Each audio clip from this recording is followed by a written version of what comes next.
السلام علیکم دوستو، کیسے ہو؟ امید کرتا ہوں کہ آپ تمام حضرات خیریت سے اور عافیت سے ہوں گے۔ اللہ تعالی آپ لوگوں کو ایسے ہی خوش رکھے۔ آج میں آپ حضرات کی خدمت میں پیش کرنے جا رہا ہوں فضائل رمضان۔ آپ ویڈیو کے لاسٹ تک بنے رہیے، انشاءاللہ آپ کو فائدہ ہوگا۔ تو چلیے آج کی بات شروع کرتے ہیں۔ حضرت کعب رضی اللہ عنہ بن عجرہ کہتے ہیں کہ ایک مرتبہ نبی کریم صلی اللہ علیہ وسلم نے ارشاد فرمایا کہ ممبر کے قریب ہو جاؤ۔ ہم لوگ حاضر ہو گئے۔ جب حضور صلی اللہ علیہ وسلم نے ممبر کے پہلے درجہ پر قدم مبارک رکھا تو فرمایا آمین۔ جب دوسرے پر قدم رکھا تو پھر فرمایا آمین۔ جب تیسرے پر قدم رکھا تو پھر فرمایا آمین۔ جب آپ صلی اللہ علیہ وسلم خطبہ سے فارغ ہو کر نیچے اترے تو ہم نے عرض کیا کہ ہم نے آج آپ صلی اللہ علیہ وسلم سے ممبر پر چڑھتے ہوئے ایسی بات سنی جو پہلے کبھی نہیں سنی تھی۔ آپ صلی اللہ علیہ وسلم نے ارشاد فرمایا کہ اس وقت جبرائیل علیہ السلام میرے سامنے آئے تھے۔ جب پہلے درجہ پر میں نے قدم رکھا تو انہوں نے کہا کہ ہلاک ہو وہ شخص جس نے رمضان المبارک کا مہینہ پایا پھر بھی اس کی مغفرت نہ ہوئی۔ میں نے کہا آمین۔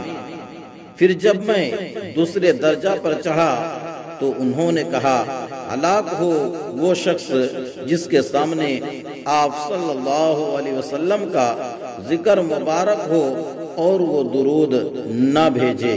میں نے کہا آمین۔ جب میں تیسرے درجہ پر چڑھا تو انہوں نے کہا ہلاک ہو وہ شخص جس کے سامنے اس کے والدین یا ان میں سے کوئی ایک بڑھاپے کو پاوے اور وہ اس کو جنت میں داخل نہ کرائے۔ میں نے کہا آمین۔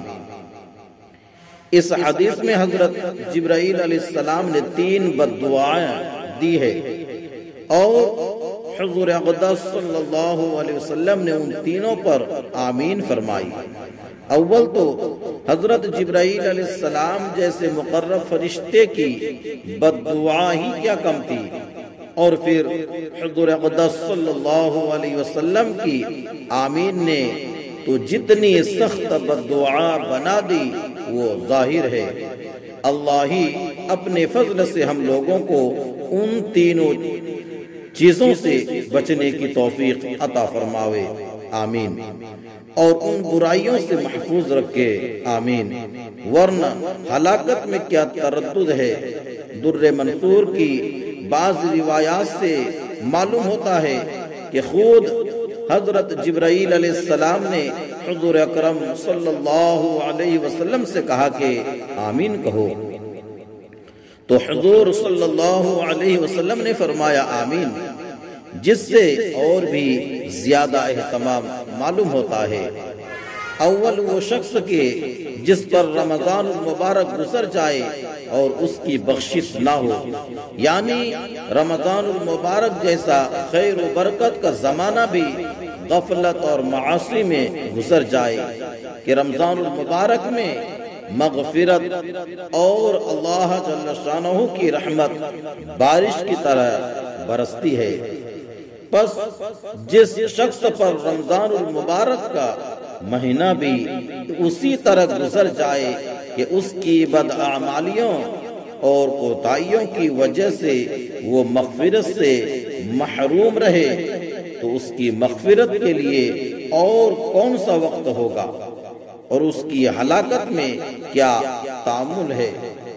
اور مغفرت کی صورت یہ ہے کہ رمضان المبارک کے جو کام ہے یعنی روزہ و تراویح ان کو نہایت اہتمام سے ادا کرنے کے بعد ہر وقت کثرت کے ساتھ اپنے گناہوں سے توبہ استغفار کرے۔ ناظرین، ایسے ہی دینی تعلیمات کے لیے اپنے بھائی کے چینل کو سبسکرائب کر اور ویڈیو کو لائک شیئر ضرور کر دیجئے۔ جزاک اللہ، خدا حافظ، السلام علیکم ورحمۃ اللہ وبرکاتہ۔